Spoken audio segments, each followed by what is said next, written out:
સુરત શહેર cyber crime સેલે loan અપાવવાના બહાને લોકો પાસેથી રૂપિયા વસૂલતી એક મોટી છેતરપિંડીનો પર્દાફાશ કર્યો છે.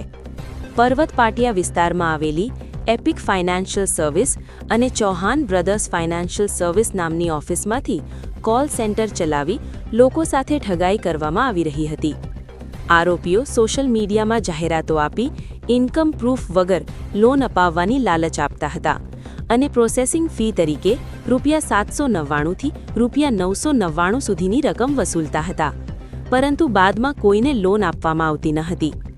સાયબર ક્રાઇમ સેલે રેડ કરીને પ્રવીણ ચૌહાણ અને નમન ચૌહાણ નામના 2 આરોપીઓને ઝડપી લીધા છે.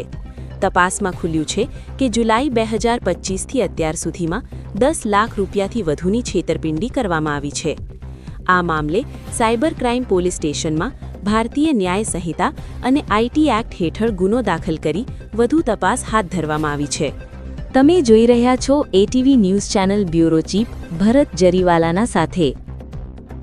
સુરત શહેર સાયબર ક્રાઇમ સેલ દ્વારા ગઈકાલે એક પર્વત પાટિયા ખાતે એક રેડ કરવામાં આવી હતી, જેમાં એપિક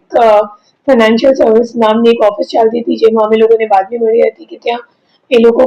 લોન મળી જશે 1 થી 2 દિવસમાં એવી ખોટી લાલચ આપી લોનની પ્રોસેસિંગ ફી લઈ લેતા હતા કસ્ટમર્સ પાસેથી અને એમને લોનની પ્રોસેસિંગ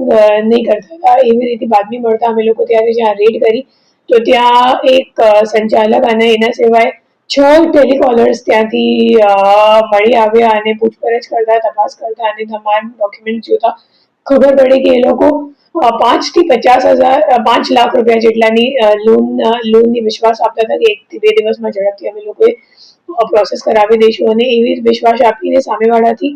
799 અને 999 રૂપીઝ લોન પ્રોસેસિંગ ફીના નામે લઈ લેતા હતા અને પછી એમની લોન નથી પ્રોસેસ કરાવતા હતા. એ જે ટેલિકોલર્સ છે એમને દર દિવસની ટાર્ગેટ્સ આપવામાં આવતી હતી અને એ માહિતી એ લોકોએ મેટા એડ્સમાં એડ ચલાવીને કલેક્ટ કરતા હતા. તો જે લોકોને લોન ઇન્ક્વાયરી કરવી હોય એ લોકો એડ પર ક્લિક કરે અને એડ પર ક્લિક કરવાથી તમારું નામ અને નંબરનું ડેટા એ લોકો પાસે પહોંચી જાય અને પછી એ લોકોની લિસ્ટ બનાવીને એ લોકો તમામ ટેલિકોલર્સ વચ્ચે વેચણી કરી બધાને ટાર્ગેટ આપવામાં આવતી હતી કે તમારે આજે 100 કોલ કરવાનું છે કે 200 કોલ કરવાનું છે અને એ મુજબ આખી પ્રક્રિયા ચાલતી હતી છેલ્લા 6-7 મહિનાથી.